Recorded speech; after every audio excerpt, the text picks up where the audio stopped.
Good day, beautiful people. Good day, beautiful people. Whenever you're watching, you know that we're going to give you something great. And today is another great day to do what? To give it to the people. So, we got a new little intro song. I hope y'all like that.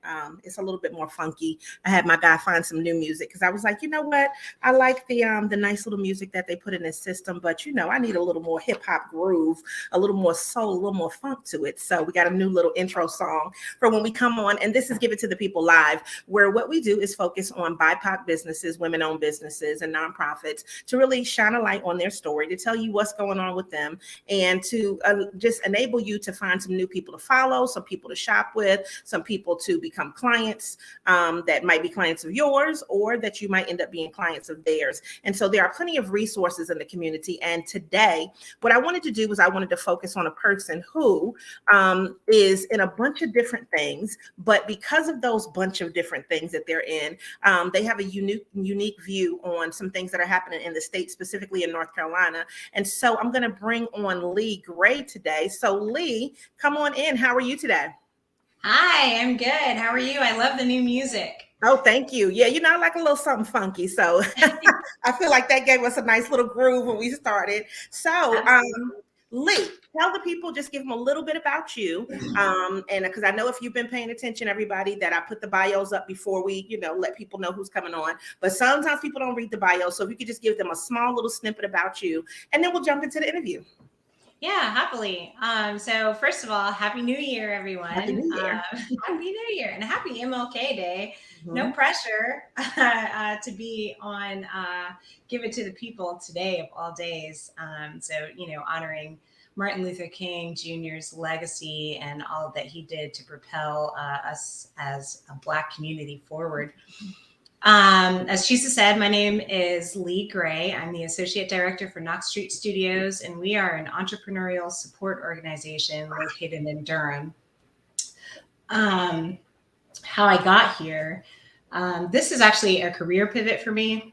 Mm-hmm. So I am a North Carolina A&T grad, Aggie Pride. Right. And after graduation, I moved out to California to pursue my dreams as a fashion designer. Mm-hmm. Several years later, found myself in trend forecasting and moved back to North Carolina, where I am now settled with my husband and my giant dog. And my 2-year-old is down for a nap right now, and a couple of other pets. And I came on board with Knox Street in January of last year to help steward entrepreneurship and STEM to youth. And entrepreneurship specifically to youth and adults, because we are underrepresented in spaces like STEM and tech. And we want to make sure that we provide pathways to economic freedom through those channels. Mm-hmm. And I think that that's really a great, just goal for people, because a lot of times, when you think of historically with a lot of Black businesses, when people say, well, why are people good at certain things? And it's because of what they actually had access to. And Absolutely. So when you talk about something, let's say simple like sports, right? Like that's a thing where when people say, well, why didn't you play certain sports? Well, maybe I didn't have money for a horse, right? So, that wasn't an option, right? And, when you think about some of the other things, they're like, well, look, I had a basketball, I had a football, so those things were there. But when we talk about technology, and I know that maybe this is not as prevalent, and I'm not sure, I don't know the statistics on this, but like in the Durham area or maybe even in North Carolina, but there are still people that don't have access to internet. So when we talk about tech jobs, there may be people that have a barrier to being able to get into that because maybe they don't even have internet. So with some of the some of the resources, what are some of the specific things that you're doing over at Knox Street Studios? Well, thank you for asking. I would love to share with you.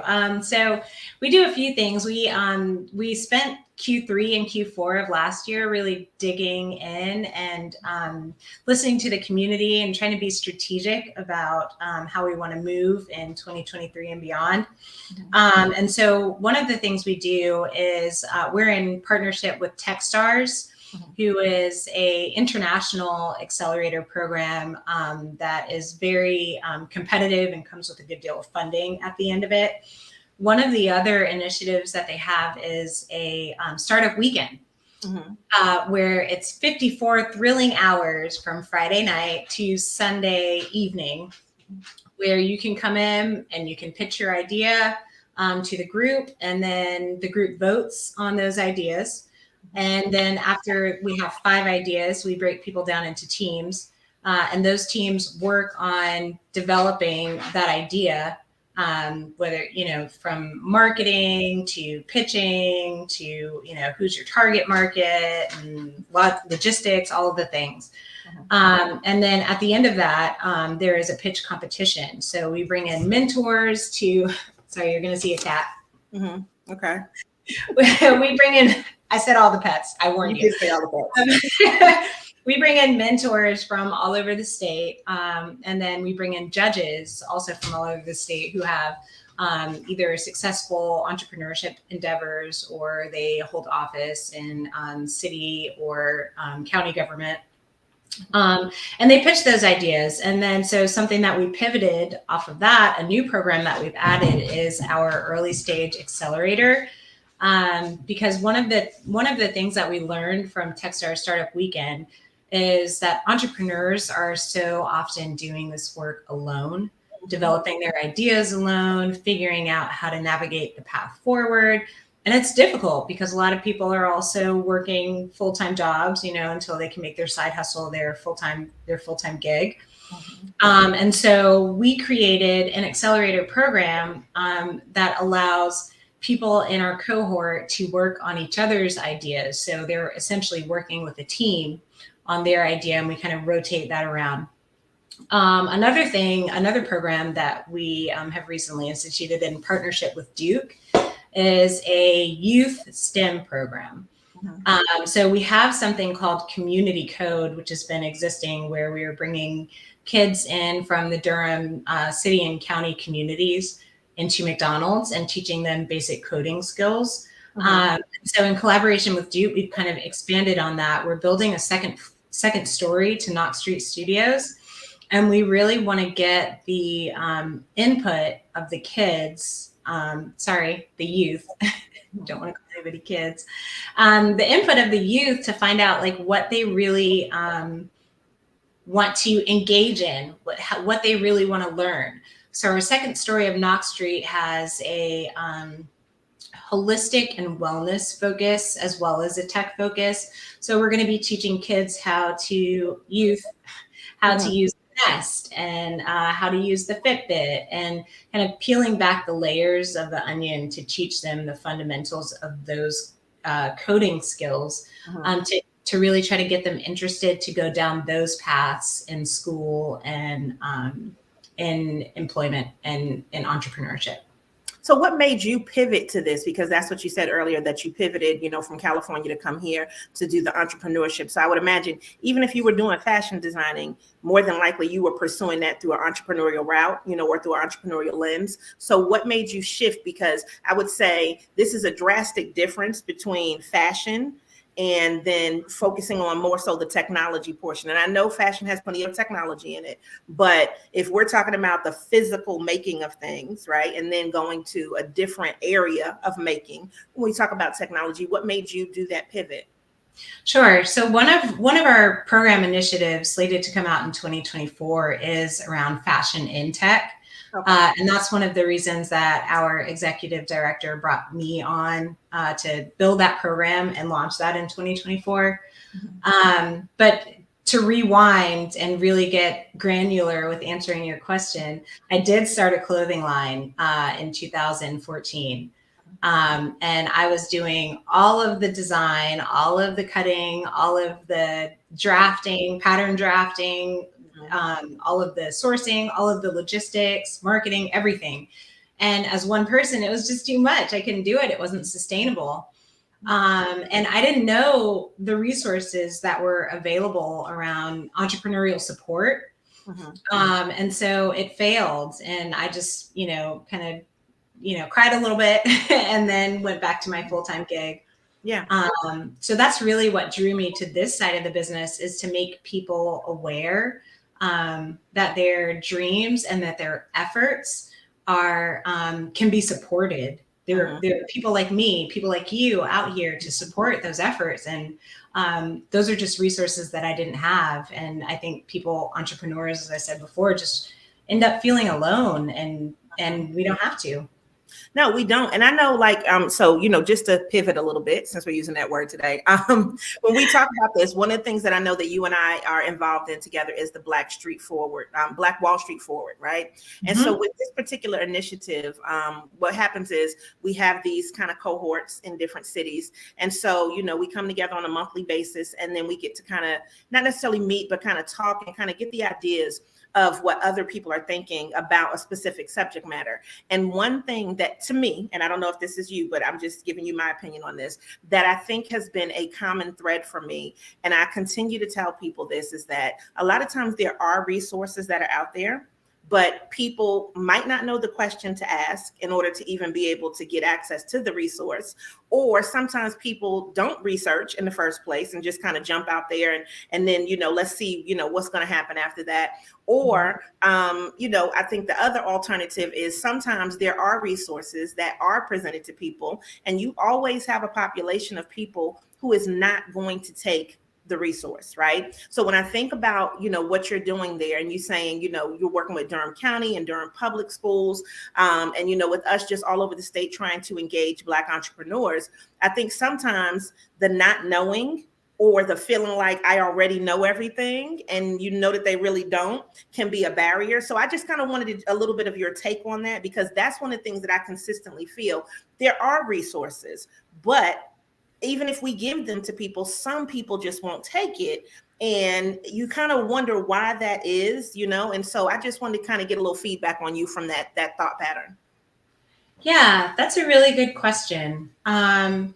So my initial thoughts are, again, around loneliness, right? And not knowing, as an entrepreneur, what you're doing, even if you feel like you do. You can end up spinning your wheels and wasting a lot of time and energy that you don't necessarily need to waste. Yes. I think one of the things that entrepreneurial support organizations really struggle to be successful at is creating wraparound resources for their entrepreneurs. And by wraparound, I don't mean that like, housing security and, food security and that. I mean, like, okay, you're an early stage entrepreneur. I've helped you build your business plan. That's great. What's next? Okay. Like actually doing some hand holding to make sure that they don't fall between the cracks between building your business plan and, defining your target market, or defining your target market and figuring out your distribution channels, and figuring out not only gaining access to capital, right? Because that's one thing. That's every entrepreneur is like, oh, where's the money, right? Who's got the bag, right? But it's also really important to figure out which resource in the bag is right for you. Maybe it's a grant, or maybe it's a 1% loan that you don't have to start paying for the next 3 or 4 years. And we have, like, entrepreneurs have access to that. So I think that's the biggest hurdle. I don't think that it lies really with the entrepreneurs. I think it lies with the support that we're providing them, and the sense of awareness that they have around how we can really help them and be partners with them throughout the entire process. Okay. All right. I like that. Now, when we talk about this, one of the things that I would say is the resource organizations, right? So one of the ones that you're involved in is E3 Durham, which does help to do exactly what you just said. So can you give us a little bit of information on E3 Durham and how entrepreneurs can actually get access to some of those resources? I would love to. Yeah. So let me start with the most important thing. How you get access to it is just go to e3durham.com and you can sign up. It's a 10-minute process. You enter the information that you know or feel comfortable entering. And then upon submitting that application, a navigator we're calling him. He is a successful entrepreneur. He started and sold several businesses as well as provided entrepreneurial support to other business owners. And he talks with you. He'll figure out, you guys talk about, I love those earrings, by the way. They just keep doing their own thing. Yeah, you talk about what your hopes and your dreams are, what your goals are for your business, what your obstacles are. And then based on that conversation, you'll get routed to another organization that is a part of the E3 Durham collective. So E3 Durham stands for Equity for Every Entrepreneur in Durham. Okay. And this is an SBA-backed initiative. So let me rewind a little bit. The SBA says, we love giving y'all money to support entrepreneurs, but we need to see the metrics. Like a new-ish way forward for entrepreneurial support organizations and nonprofits in general, really, it is a demand that we collaborate as nonprofits. So E3 Durham is a collective of 6 nonprofits that are located in Durham that are all focused on entrepreneurial support. Now, we all prior to this, I would say, are like a mile wide and an inch deep, because that's what we all do, right? As entrepreneurial support organizations, we provide these wraparound services to entrepreneurs. Well, the model of E3 Durham has charged the entrepreneurial support organizations to really be an inch wide and a mile deep in the services that we offer to entrepreneurs, which has really been a gift in giving us a lot of time to dig deep into the nuances of our wheelhouse so that we can answer very specific questions. And so after you meet with that navigator and you get routed to one of the support organizations, you work out whatever kinks are in your business, and you navigate the way forward with him. And mind you, this navigator stays with you throughout the entire process, as long as you're in the program. And it may be 8 weeks or it may be 8 months. It's self-paced, so it's however long it takes you. You get access to capital. So one of the spokes is Infinity Bridges, Latasha Bescatti. She's amazing. Love her. And she is very much an inch wide and a mile deep. She's probably maybe 9 inches wide and a mile deep. She's very, very, very good. And she can introduce you to grant opportunities and loan opportunities that are right for your demographic, your stage of business, and really what the way forward that you want to go. In addition to that, she'll also help you write those grant proposals. She'll help you apply for those loans.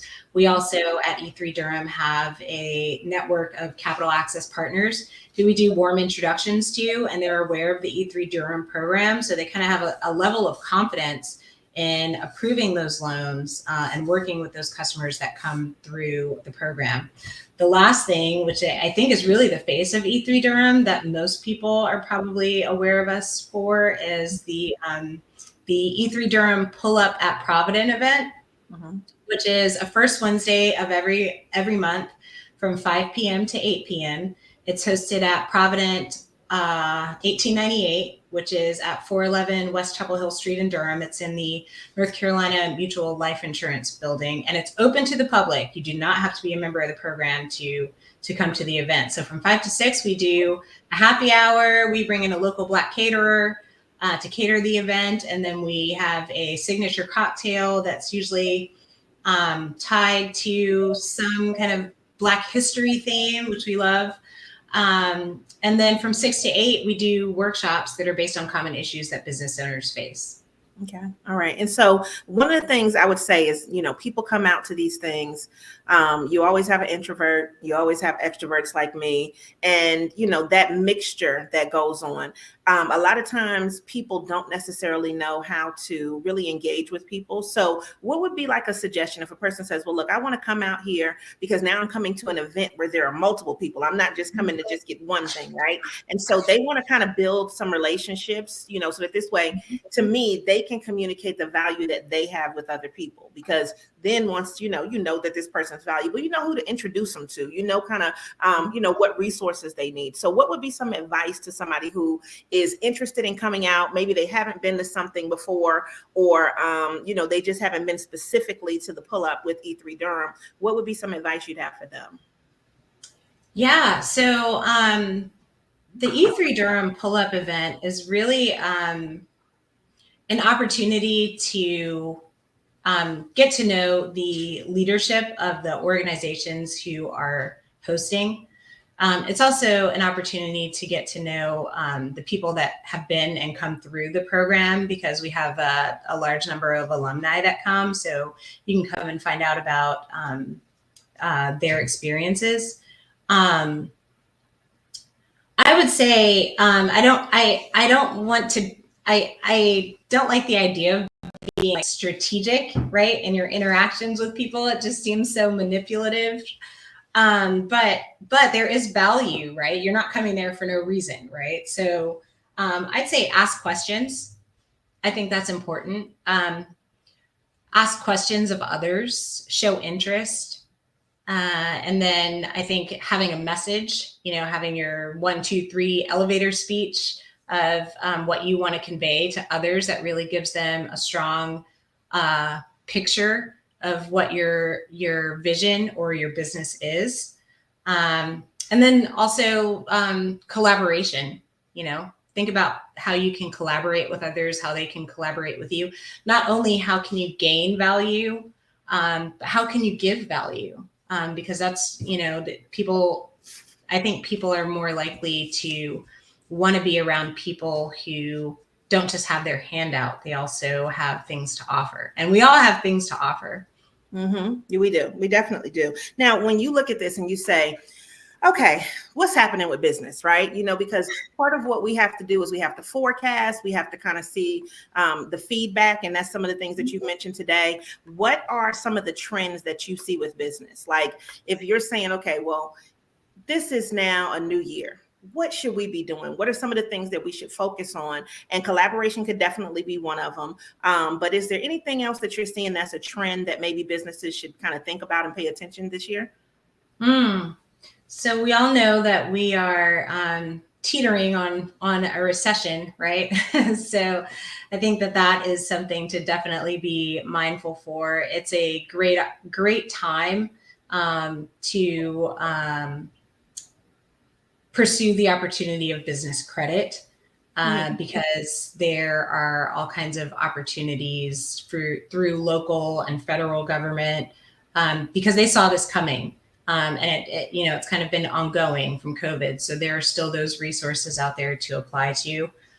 I'd say tech is also another big small business trend. Don't make more work for yourself, right? But if you do a lot of e-commerce, then maybe now is the time, especially in the beginning of the year when people are still recovering from Christmas.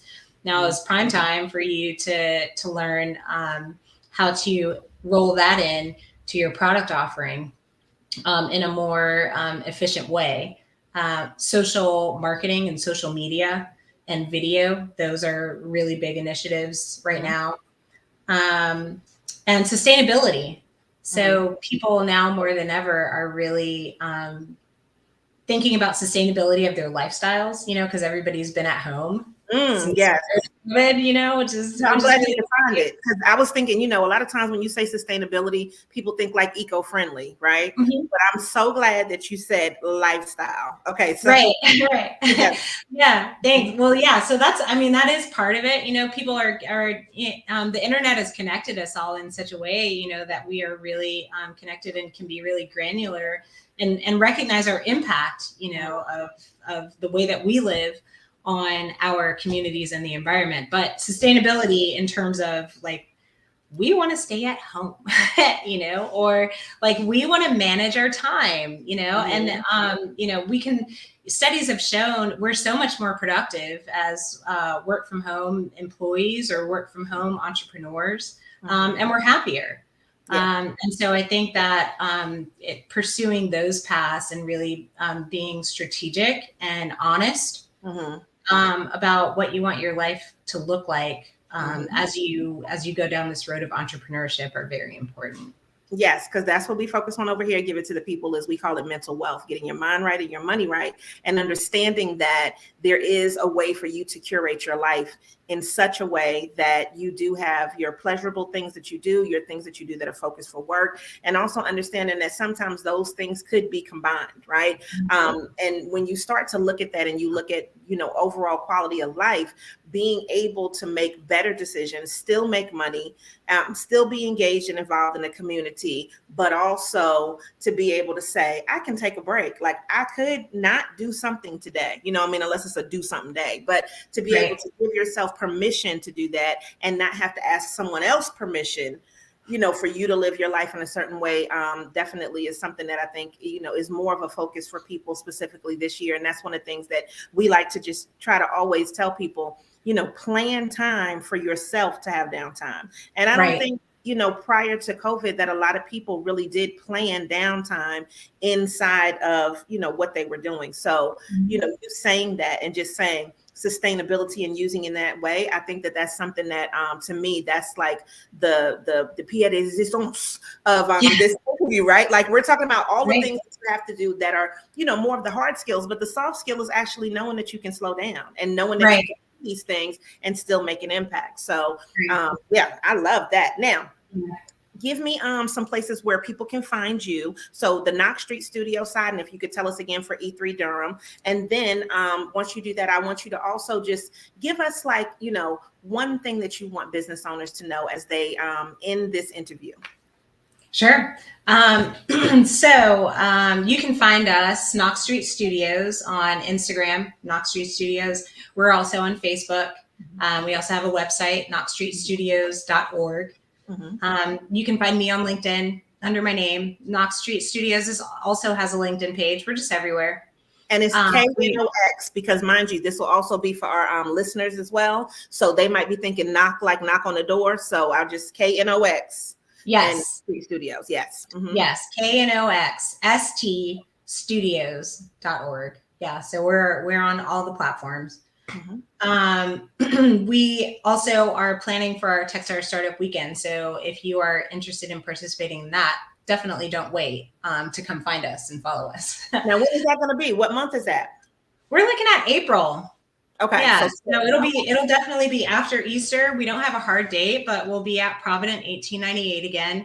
Our last theme, because we all have themes for each one. Our last one was social innovation. So all of the ideas were around solving for social challenges of the Durham community. So we're looking at April for that. And then in terms of quote, something I wanted to say, and I was hoping that I would get a chance to say it when you were talking about sustainability and lifestyle and the things that we have to do and the things that we want to do. Whether you think that you can or you think that you can't, you're right. I love that. Definitely. Mindset. Yes. Yeah. I also think that I should, in honor of MLK Day, I need to share an MLK quote, right? Okay. So, and this is a quote of it's an MLK quote that is in a very dear friend's signature box. It says the arc of moral freedom is long, but it bends towards justice. Oh, that's a good one. So the way that I interpret that is keep up the fight. Wait, you can't see. Keep up the fight. We'll get there. That's what we're doing. And I think that, a lot of times when I look at this, people that are doing the work don't necessarily get as much recognition, you know what I mean? And I think that this is something that we want to make sure happens, right? So you see the people who are doing the work, you understand what their values are, and you also understand how those things align with you as an individual if you are an entrepreneur thinking about being an entrepreneur. So I want to, first of all, thank you for being on today and taking the day on a holiday, you and all of the pets and everything. Thank your 2-year-old for staying asleep, right, during that time frame. And Spoken like a true mom. You must have kids. Thank you. Well, yeah, I got somebody banging on my door that shouldn't have been banging on my door in the background. So, it's a lot in the world today. But the thing is that I think that just appreciating each other and understanding the value that we bring just to everything makes a huge difference. So I want to thank you so much for being on. Appreciate you. And then, we'll just keep on supporting the efforts of everything that's trying to help entrepreneurship and keep people, just glowing and growing. So at the end of every episode, I like to tell everybody, make sure that you always show up and show out and that you continue to give it to the people. So have a great day. Thank you. Thank you.